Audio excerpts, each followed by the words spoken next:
Running from 1976 to 1991, Chris Claremont's writing run on X-Men is one of the most legendary runs in mainstream comic books. But is it as good as everyone says? It's morphin' time!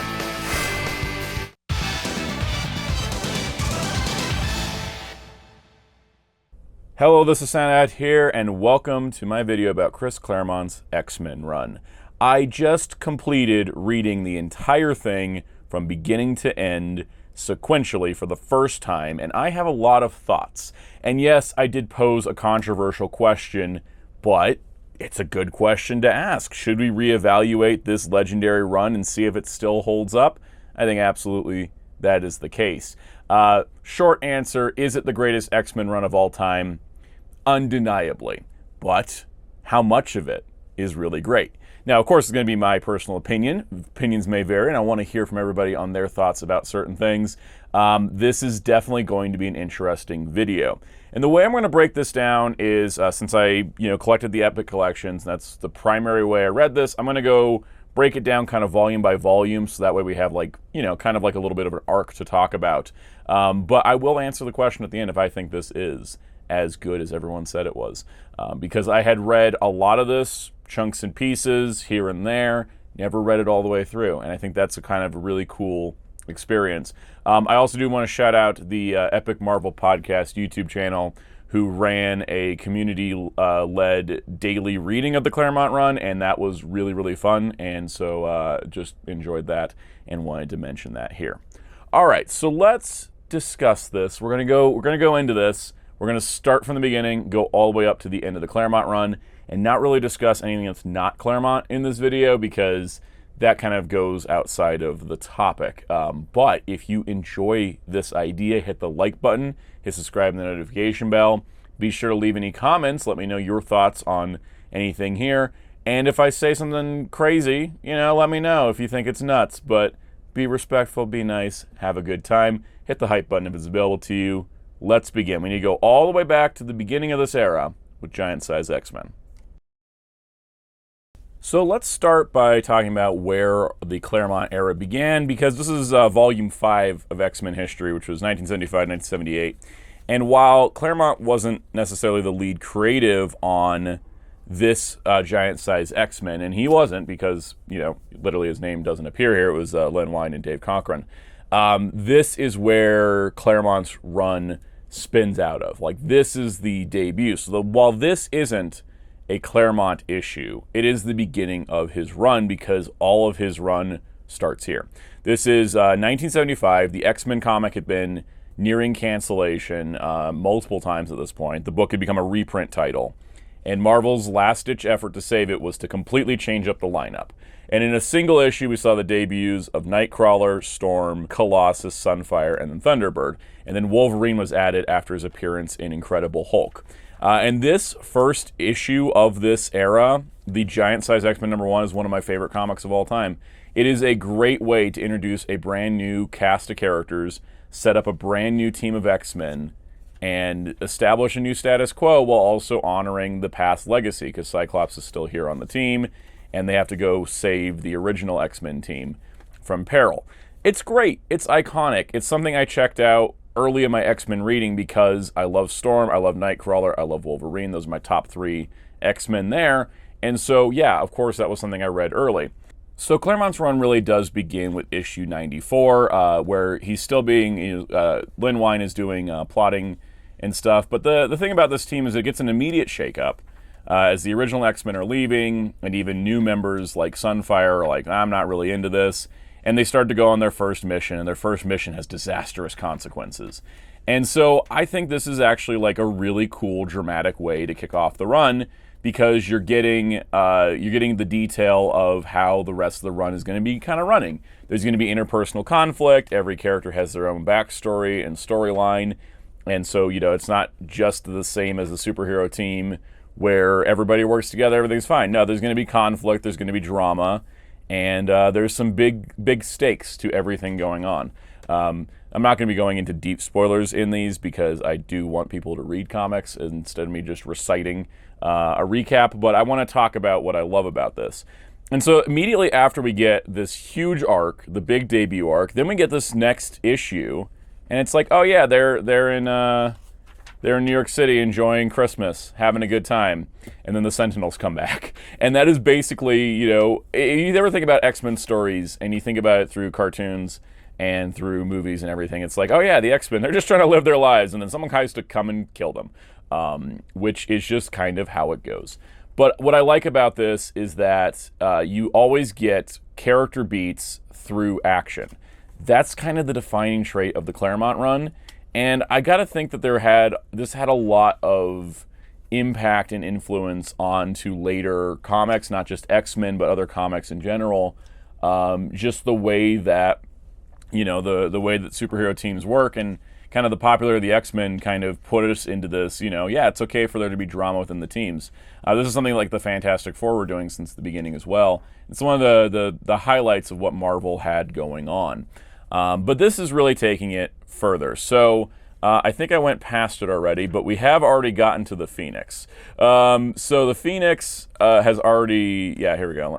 I skipped over it. So one of the biggest things that happened is that there's this mission in space, and then Jean Grey saves everybody, but she's going to die, and she's reborn as the Phoenix. That is one of the things that Claremont coming in, using the existing, mythos, but evolving it, right? And now Phoenix is this powerful entity. What I like about the Phoenix, and something that we don't get in adaptations, is that it's status quo, right? They're fighting Magneto, they're fighting Firelord, they're fighting all these villains, and Jean's on the team, and she's just there as the Phoenix.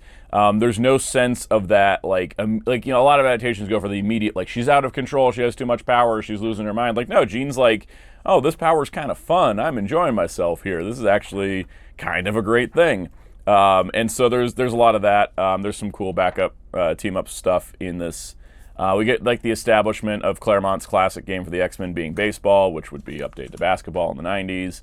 And there's just, the characters and the drama kind of develop from here, and it's just really enjoyable. I think this first kind of major era is just so solid, and I just really, really liked it.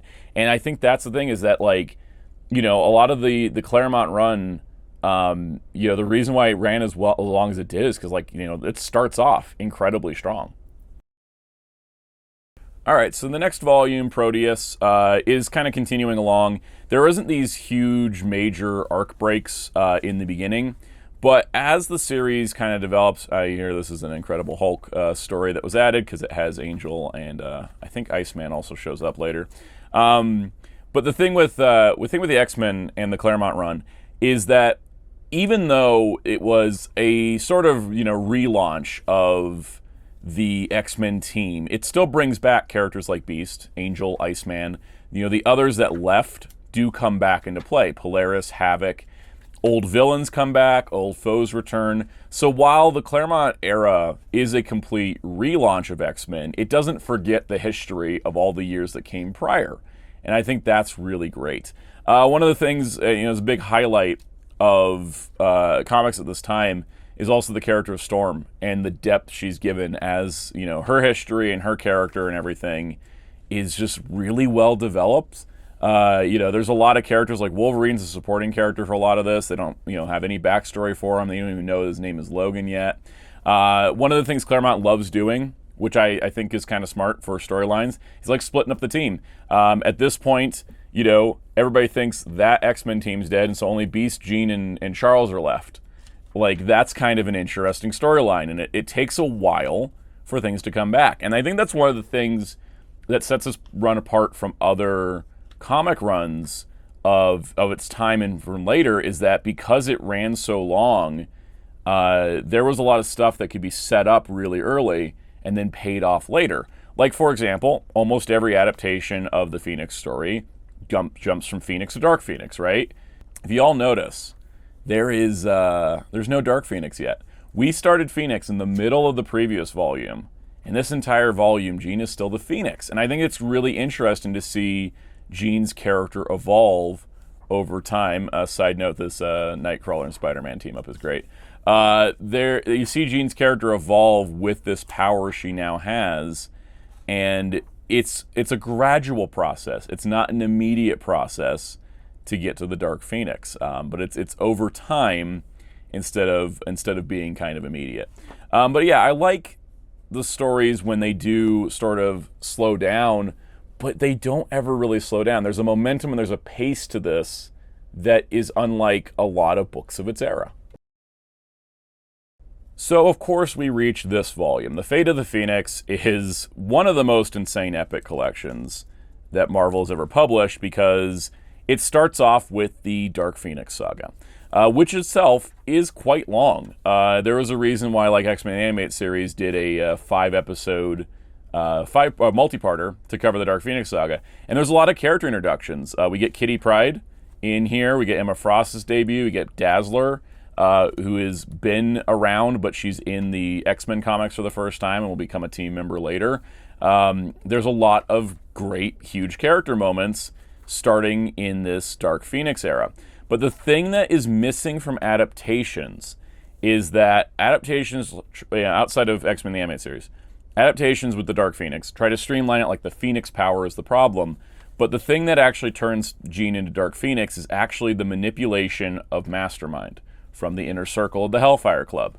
And that's a detail that when you don't have that in place, it's just like, oh, well, Jean's crazy and can't handle the power, which is kind of reductive to Jean's own identity as self. Like, no, she was manipulated and mentally pushed into being Dark Phoenix over a period of months when she thought the rest of the X-Men were dead.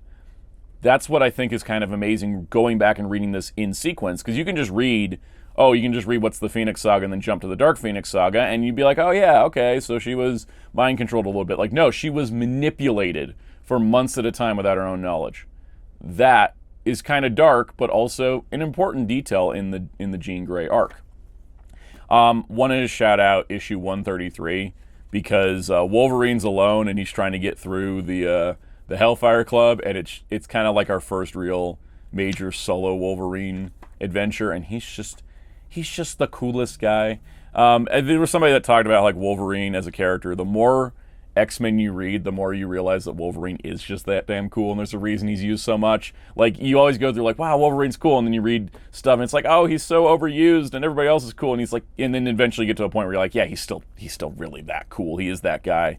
But anyways, you get to Dark Phoenix, and it is a culmination of a lot of storylines, and it starts to introduce the Shi'ar Empire, which I think is an important detail as well, because the Shi'ar Empire is like, Jean can't live after what she's done.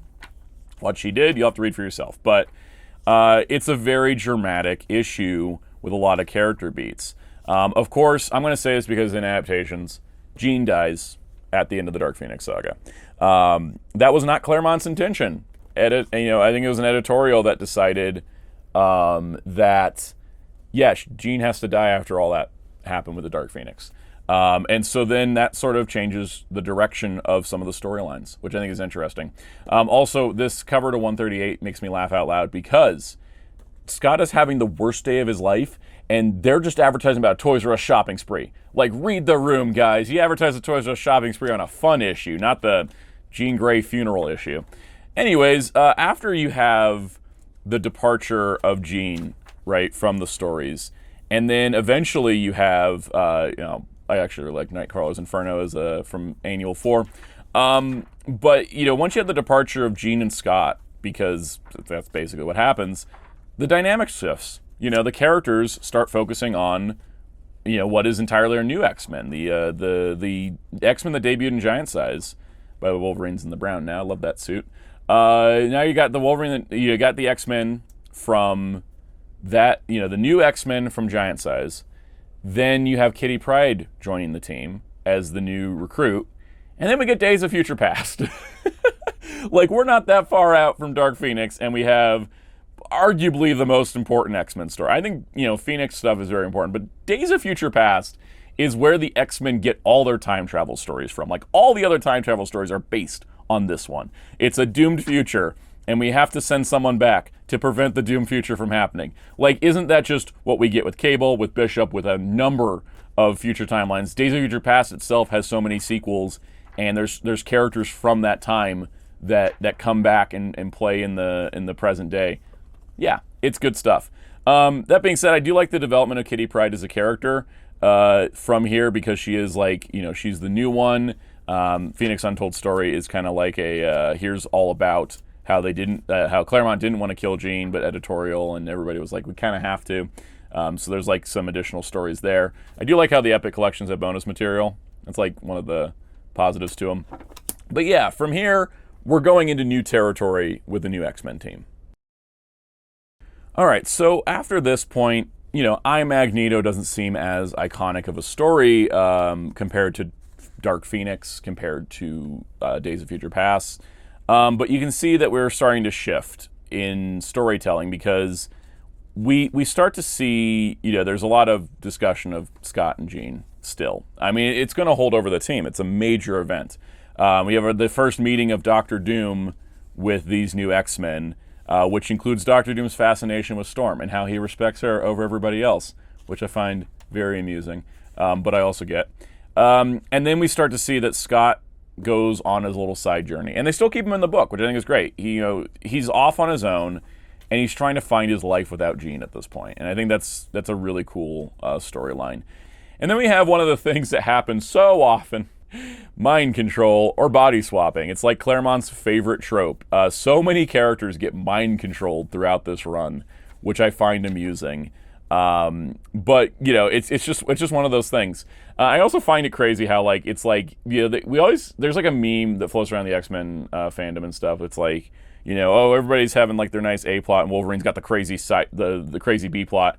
Back in these days, it was Scott with the crazy B plot. But yeah, so as things kind of go on, this is like the most status quo that the X-Men ever get. But I feel like what's kind of interesting is that we never do hit what I would call normal time, right? There's always something moving, always something changing, always some major event around the corner. And even if it's like, oh, this is a small, like, little detail, then, there's like a small little detail here or there. That's one thing, but then, it comes up later and it's suddenly relevant like 2 or 3 or 4 years later in the book's run. And I think that's kind of amazing. And we're kind of in some Marvel fanfare stuff at the moment. The interesting part as well is someone coming from, X-Men adaptations into reading X-Men comics. Here's Kitty's Fairy Tale. There's an episode of the X-Men series, Jubilee's Fairy Tale Theater, which is basically the same thing. A lot of what people associate with Jubilee, mostly because of, that's some Phoenix backup stuff, a lot of what people associate with Jubilee because of the animated series was stuff from Kitty Pryde, because the animated series, debuting in 92, didn't have that many 90s comics to work off of, and a lot of its stories came from the 80s comics, and a lot of them were like, what if we swap Kitty Pryde for Jubilee, because Jubilee's like the new young character. And it's kind of wild going back and going, oh hey, they took that for Jubilee in the show, or they took this for this character, and that's kind of another fun thing as well. Okay, now we've come to one of my favorite story arcs that's never really been adapted, and that's the Brood Saga. So the Brood Saga is crazy. First of all, it starts off where you have Scott reuniting with his father, who's a pirate in space after Scott thought he was dead. Happens to Scott a lot. He's like, I have way more family than I thought.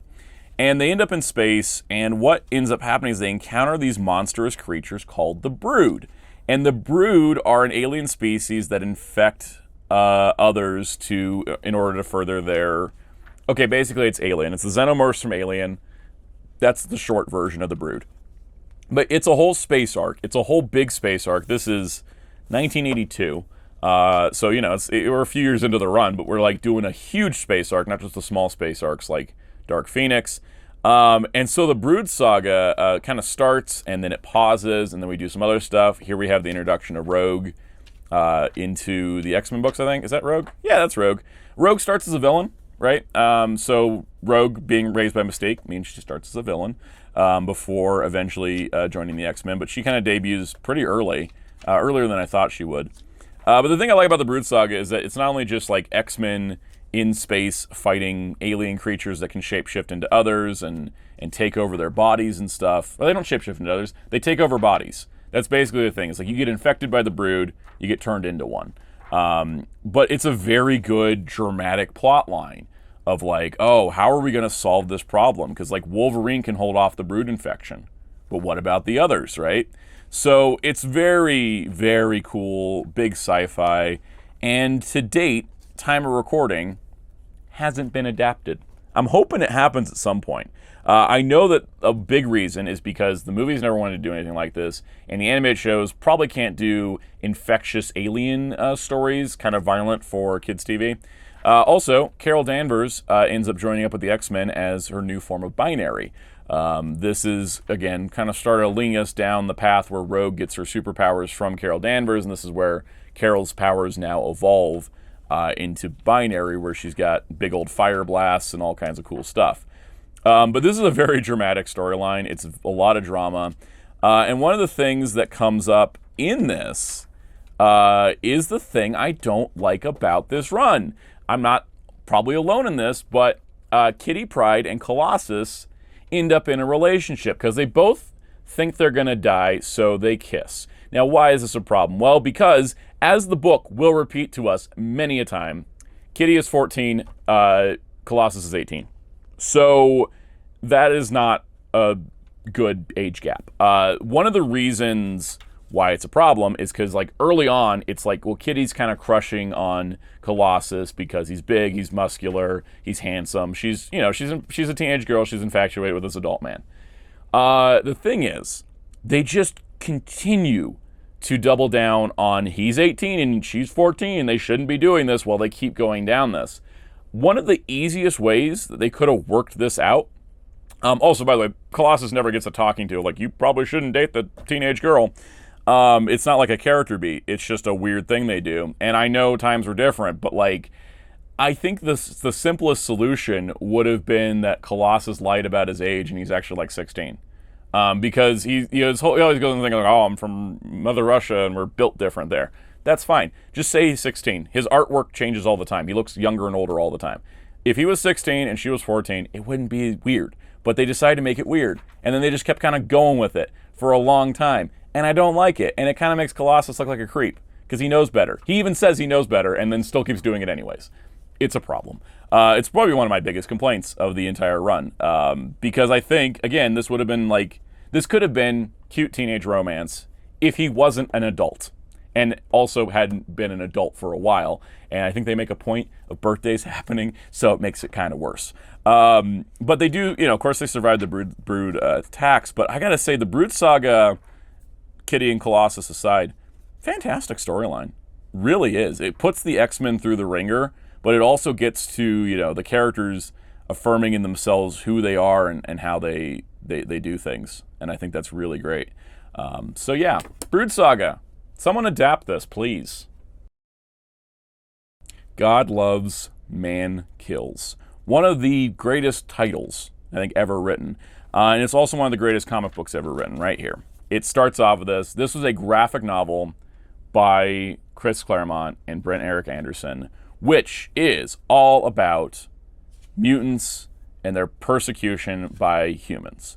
And specifically framing it as there's a lot of great commentary in this. This is where I think the mutant metaphor being a metaphor for oppressed people comes full into frame, because there is a lot of back and forth. Kitty uses the N-word for the first of 3 times.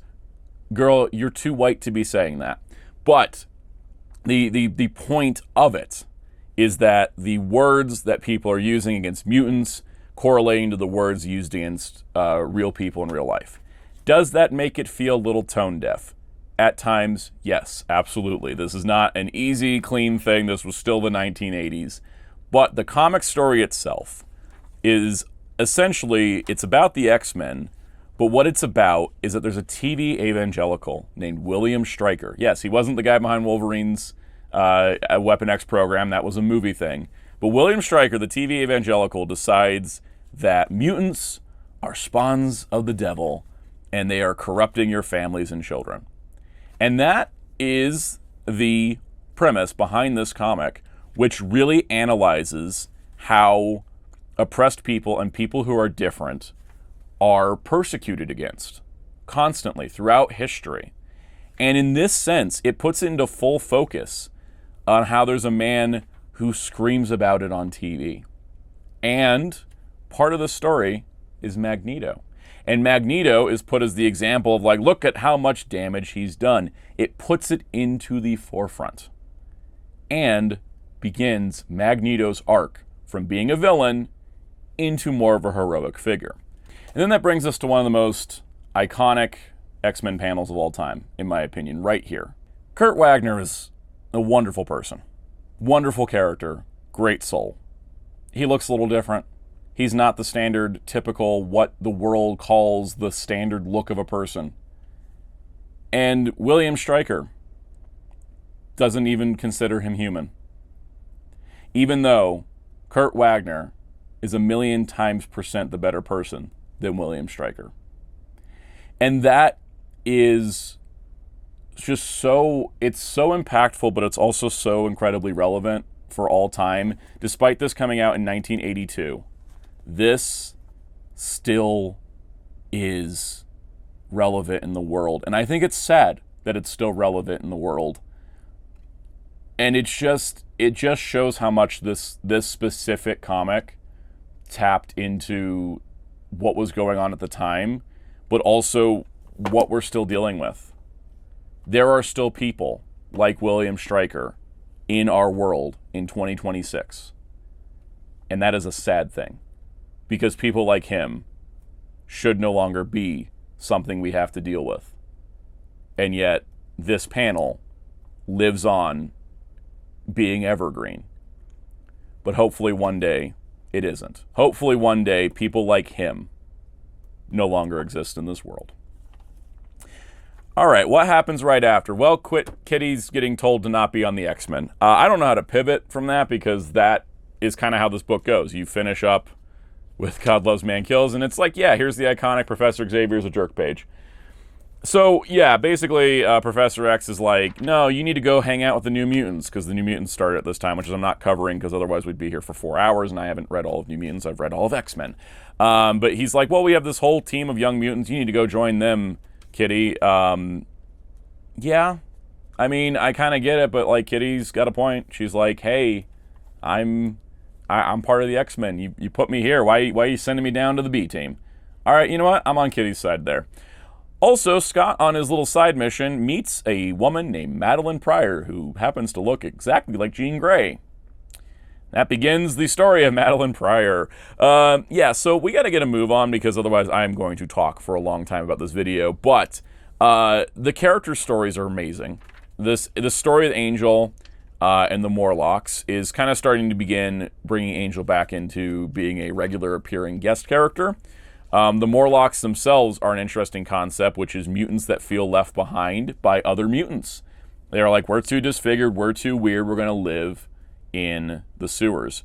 And it comes down to a point where, in order to save the others, Storm, Aurora Monroe, fights Callisto.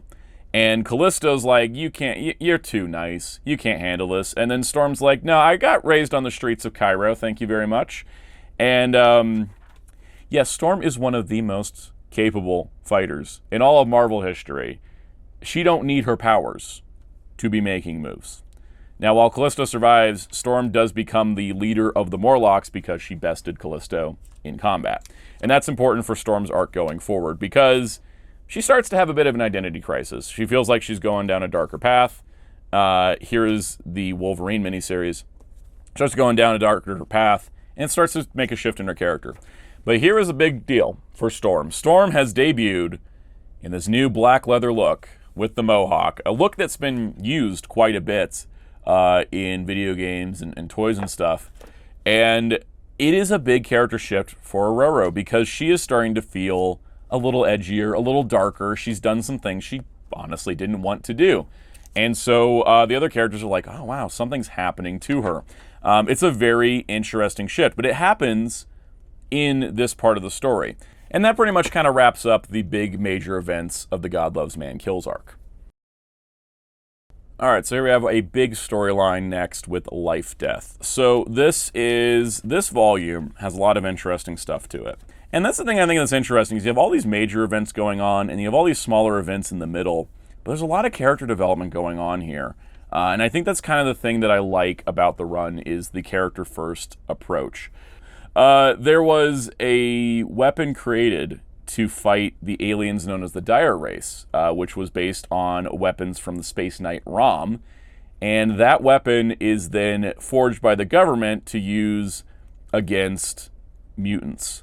And the first victim to be hit by this neutralizer, this thing that would strip powers away from mutants, is Storm. And so Storm loses her powers in 1984. And she doesn't get them back for a very long time. The next story here, which is one of my favorite comic issues of all time, is Chris Claremont and Barry Windsor Smith's Life Death, issue 186. This is Storm grappling with losing her powers and also talking with Forge, who's saying, I will help you get your powers back. This story was adapted, I thought, very well from the emotional part. Like, obviously the story beats are different because Storm's powers do not come back for years. But the emotional side of this, I thought, was well handled in X-Men 97 because I think they got the core emotional feeling of everything.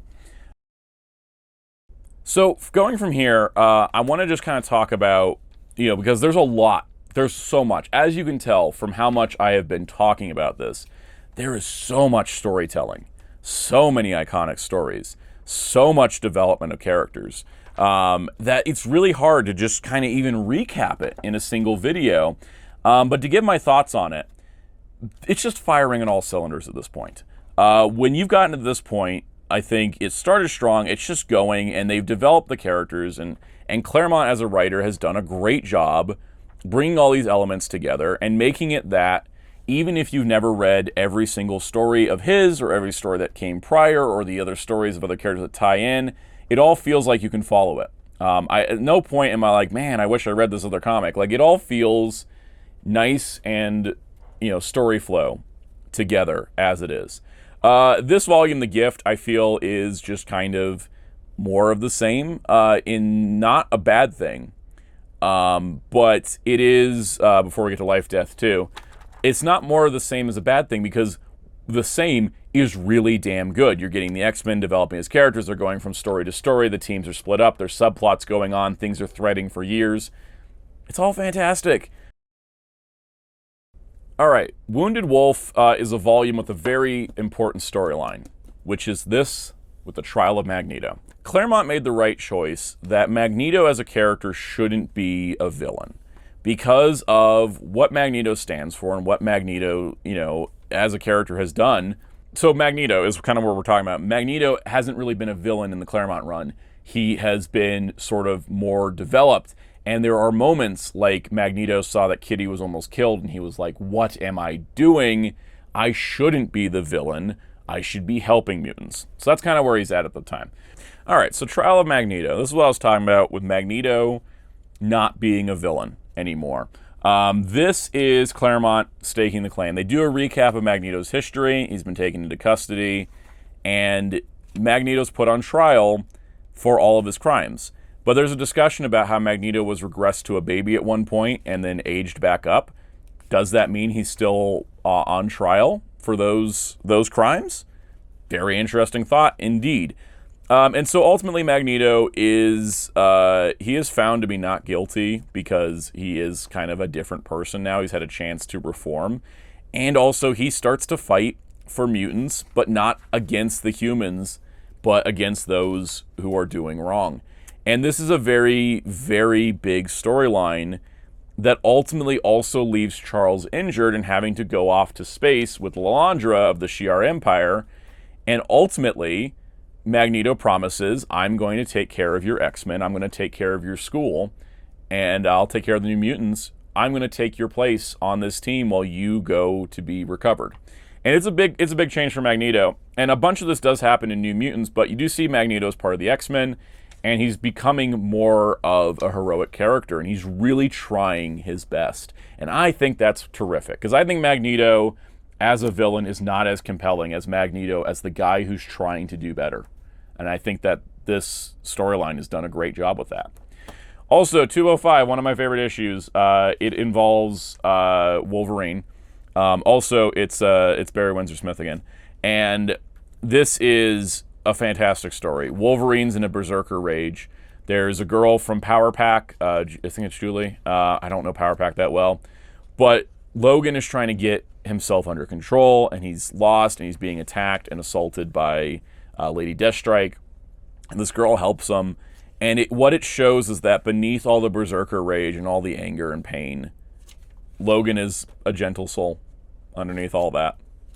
And I think that is one of the most defining characteristics of the character, and it's there in this comic for the first time. This really is just such a great run of comic books that I'm sort of forgetting how dense it all is. But I say dense in a really good way because this is long-form storytelling that comics don't get. All right, we've come to the first X-Men event, Mutant Massacre. Now, Mutant Massacre is a very important event for all the X-Men titles. But the interesting part is, while it is a crossover, and X-Men, X-Factor, New Mutants being the New Mutants at Charles Xavier's school, and X-Factor being a new team based on the original 5 X-Men. So it's Cyclops, Jean, who's back from the dead, Angel, Beast, and Iceman, and they're in this team called X-Factor. All of them end up involved in this Mutant Massacre event, which is that there is a group called the Marauders who go into the tunnels where the Morlocks live, and they start killing the Morlocks. And Mutant Massacre is kind of like a convergence of storylines. But the interesting part is, like, this Epic Collection only contains the X-Men issues of it, because every part of it is standalone.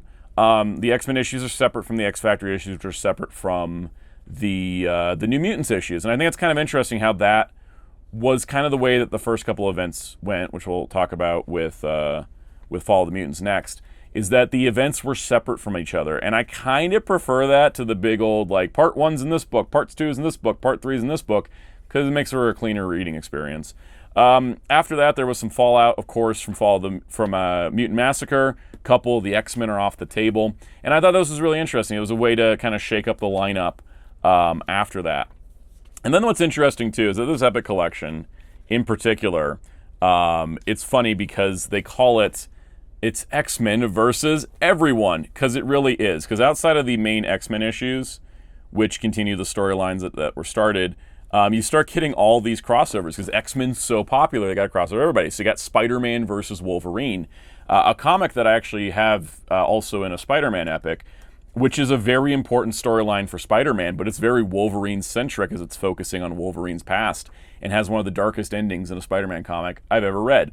Fantastic Four versus the X-Men is a very important story for the Fantastic Four, and the X-Men as well, especially with what's going on with Kitty Pryde following Mutant Massacre. So you have a big event that leads into future stories, and then even future crossovers here. Then you get down to, and then there's also like this thing that they talk about in Fantastic Four versus the X-Men I think is great, which is they're like, well, you got Magneto on your team. Do we trust Magneto now? And that leads us into X-Men versus the Avengers, which is basically, several government agencies from around the world are like, we don't really trust that Magneto was reformed. Yes, in court it was tried, but it wasn't done this way. It wasn't done correctly. So it's basically appeals court for Magneto getting off on his past crimes. And I just find this volume in particular has a lot of really cool stories back to back. There's a cool ad. Look how cool Wolverine is. It's just a really cool like little era. And then it's also about the time that they start introducing some new characters to the team roster. And this is interesting too. This is the Marvel Mutant Massacre map. Because all you need to read for Mutant Massacre for X-Men is Uncanny X-Men 210 to 213, but then the New Mutants 46 is involved, X-Factor 9 through 11 is there, Power Pack 27, and then 2 issues with Thor. So it's kind of interesting. This is like their pipe timeline, but what's neat about this is that it's like the tunnels that the Morlocks are in, and so I think that's really cool. But yeah, it's an interesting thing because a couple mutants are out, so who is coming in? And then those characters would stick around for the foreseeable future. And I think that was kind of a nice part about Claremont's X-Men run, is that you had a core cast of characters, but he wasn't afraid to mix up the roster. And I think that kept the stories moving and interesting. So Mutant Massacre kicked off the event era, but Fall of the Mutants, I think, is actually a really interesting storyline. The Epic Collection for this hasn't come out yet, but Fall of the Mutants is very interesting for the fact that it's not really a crossover, because essentially all three teams, X-Men, X-Factor, New Mutants, they all end up going through radical changes in Fall of the Mutants. Archangel happens for X-Factor. The New Mutants are dealing with, changes to themselves. But for the X-Men, this is a major pivotal moment, because the X-Men, they've been kind of scattered and sporadic. The X-Men at the end of the storyline are presumed dead, but then move to the Australian Outback. And this would start the Outback era of X-Men, which is what I want to talk about, because I don't have an epic collection for the rest of this. But the Outback era is very interesting, because you've had a lot of stories and a lot of character moments where the X-Men are always, they're here, they're interacting with so many people, they're going back and forth, they're like, oh, we're meeting this character, going this, we're fighting this.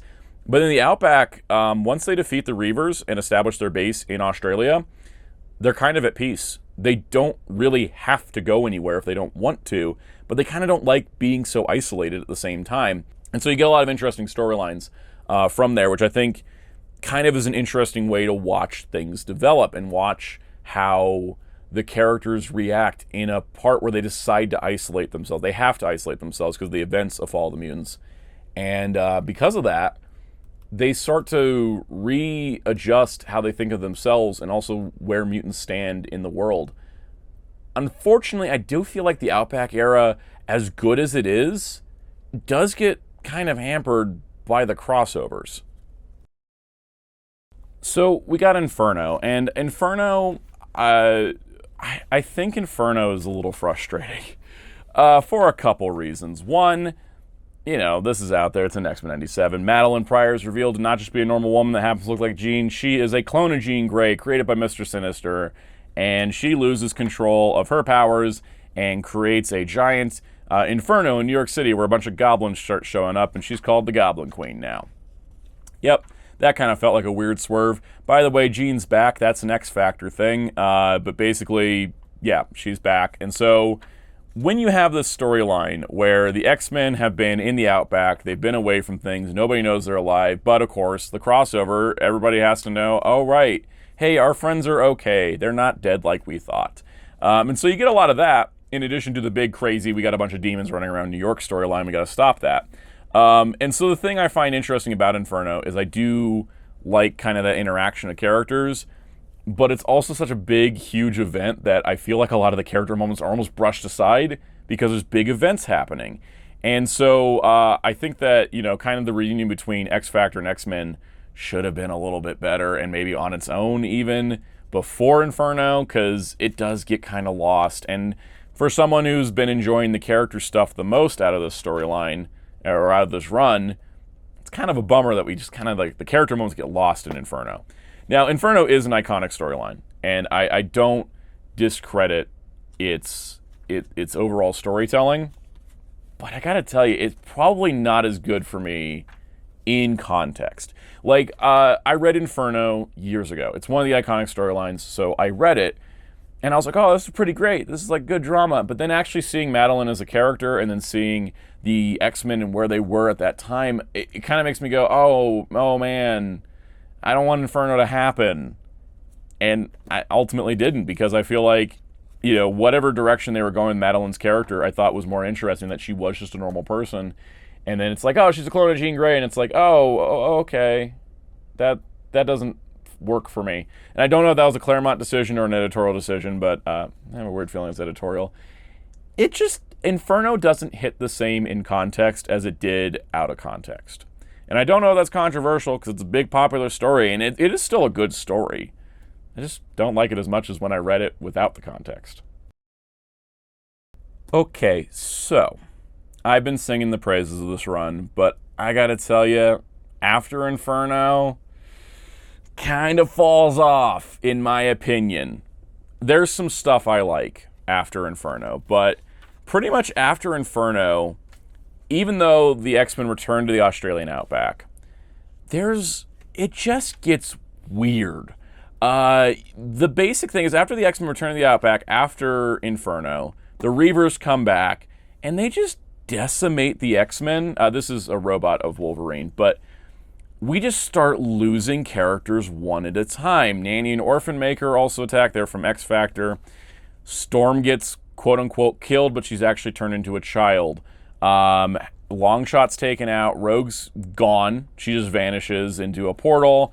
And then one by one, we just lose the entire X-Men team.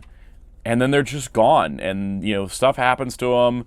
Psylocke gets lost in Mojo World. Dazzler ends up somewhere else. Colossus ends up going somewhere. And Wolverine ends up getting strung up in the desert. Ultimately, Wolverine is found and saved by Jubilee, which starts to lead us towards the next era. But basically, from Inferno onward, there is no X-Men team. The X-Men are essentially done, which is crazy, because this goes on for proportionately years. But the X-Men are essentially gone. The team's done, and it's very interesting. But I also sort of feel like we start to lose something. Then they start to develop a new X-Men team. And this new X-Men team is on Muir Island. And it's a bunch of other mutants, right? It's Forge, it's Banshee, it's Legion, it's Polaris. Moira McTaggart's there. It's interesting. But you can kind of, as you're reading it, go, this team just doesn't have the spark that the X-Men normally do.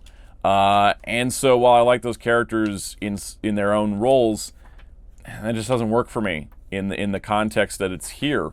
And so as it goes along, you can kind of tell it's not working. And I think editorial knew it wasn't working. And you have Storm as a subplot in the background where she's a child now. And then you get into this. The Ninja Psylocke. I know this is going to be controversial, but I'm not a fan of Ninja Psylocke anymore. When that was the only way I knew the character, fine, all right, cool, Ninja Girl. I didn't have a problem with it, right? Now that I know the context of that, in the story, Betsy Braddock, British white woman, was a psychic, telepathic mutant. And then the Mandarin and Mojo World ended up changing her body to look like an Asian woman, which was later then explained that she was put into an Asian woman's body, the name of the woman Kwanon. I don't like it. It took way too long to undo that, because putting a white woman into an Asian woman's body is gross and racist. I don't think anybody thought of it that way. It's definitely something that, at the time this was done, what was this? 89? Yeah, nobody was thinking about it that way. It was a less informed time. Side note, Jubilee has her iconic outfit debut in this, the trench coat with the shorts and the gloves. And she's in Robin colors, because she's basically Wolverine's Robin at this point. I think that's funny. But anyways, the thing is, I don't like the Psylocke storyline. I don't like it. I think it takes Claremont didn't really know what to do with the character. She really didn't have a lot going on. But it was like, man, this just feels weird. I don't like it. This is me coming from 2026. And 1989, 1990, yeah, people didn't think about it like this. But over time, people did. And I think that it took way too long to undo it. I think it took 2019 to split Betsy and Kwanon back into two people. But yeah, the thing I think that's kind of a little frustrating about this era is that it's like, okay, man, whatever happened to Colossus? Here's an issue about Colossus, and then we don't see him again for a long time. Here's an issue about Dazzler. It's, we're touching base with these characters, but it does feel like they're never going to get back together again. And ultimately they don't. That's kind of the weird part about this era. And so as it goes along, that's just kind of how I felt from this. There just isn't really a major X-Men team, even if there are X-Men characters interacting with each other. And it's something you would not see nowadays, and I have to give them credit for that. As I was reading it, I don't know if it's just because I've been reading this all back to back, but I was just starting to lose it. And then Gambit showed up. Gambit's cool. I like Gambit. He's not really the Gambit I like yet. He's kind of really rough around the edges and stuff. He starts working with Storm. Storm's a kid, so she has kind of like her kid memories of being a thief in Cairo and stuff. And then it just kind of keeps going. And that's the kind of thing that's weird to me, is how it just kind of keeps going. It feels like at some point this is going to culminate in something, right? Well, that something is Extinction Agenda. And Extinction Agenda is the last major Claremont event comic for the X-Men run, from the original run. It's fine. I don't totally love it. I think the concept of Extinction Agenda is kind of neat. It's following up on these storylines where there's this nation called Genosha, and they don't like mutants, but they're still making people into superpowered beings known as mutates. And I think it's a very interesting dichotomy in the way that Genosha is then reclaimed by mutants to become the first attempted paradise for mutants. Very good stuff. A lot of the character beats, like Storm gets turning back into an adult, and I actually don't know when that happened. It started to get very muddled because it was also a crossover between New Mutants and X-Factor, so it's like, it's multi-parts and all that. But it just did kind of feel like, I was like, when are the X-Men coming back? And I don't usually do that with comics. I'm like, well, tell the story you want. But it had been so long since there was an actual X-Men team in the X-Men comics. And I missed a lot of the characters. But ultimately, Extinction Agenda was kind of the culmination of that. And Extinction Agenda would then, therefore, push us forward into what would be the big X-Men relaunch. And that brings us to the final volume of the Claremont X-Men run with Mutant Genesis. Now, this volume is weird as hell because there's barely any X-Men compared to the X-Factor, but all the storylines from X-Factor, New Mutants, and X-Men had pretty much been converging at this point. There's a big old crossover here at the front I'm just going to skip over. But as we start to see, following Extinction Agenda, all the teams were living in the same place. They were in the mansion. There was not enough room for everybody. I liked that. That was fun. Too many mutants is a fun idea. And then going over to the X-Men title, you're starting to get the characters getting back together because they had the crossover, right? Pretty much everybody was in Extinction Agenda. And then after that, we have the Muir Island saga, which, in true Claremont fashion, the Shadow King is mind controlling a bunch of people. So because of that, you start to have everybody starting to converge on Muir Island. You start to go fight Shadow King. And when all that's said and done, you get a bunch of decisions made about the team lineups. And that leads us to X-Men #1, the iconic relaunch of X-Men. That's not technically a relaunch of X-Men because Uncanny X-Men still kept going, but the launch of a second X-Men book called X-Men. This artwork you've probably seen a ton of times because this is the designs for the 90s animated series, right? These are the 90s animated series designs they chose. The Jim Lee artwork is iconic. And Claremont's final 3 issues are X-Men #1, 2, and 3. So what do I think of the final arc of Chris Claremont's X-Men? Boy, Magneto's a villain again. That feels weird and against everything Claremont was doing with the character. Yeah, so as someone who's read this before, I was like, wow, this is great. Because a lot of people read X-Men #1 and kind of that early arc has been reprinted a lot. Yeah, it's pretty great. It's fun times. It gets the X-Men back together. It splits. They're like, we have so many X-Men, we're going to split into 2 teams, gold team, blue team. Love that idea because I think that kind of works for a large cast of characters. We can split them up and have their own adventures. And it's got this big old fight against Magneto, who's a villain again. Yay. I don't like Magneto as a villain. I think Magneto starting as a villain is interesting. After he starts to reform, every time they try to put him back as a villain, from this to Fatal Attractions to Planet X, I just don't like it. It just doesn't work for me because there's so much character work done to not make Magneto a villain. Yeah, when he's put back to being a villain, it just doesn't feel right. So, ultimately, that is how the Claremont era ends, though, is a big fight with Magneto as a villain. It ends with CSC, 1976 to 1991, Finn. Now, I have heard that editorial was the ones that wanted to make Magneto a villain, and that was ultimately decided to make the relaunch more accessible and everything. It's fine.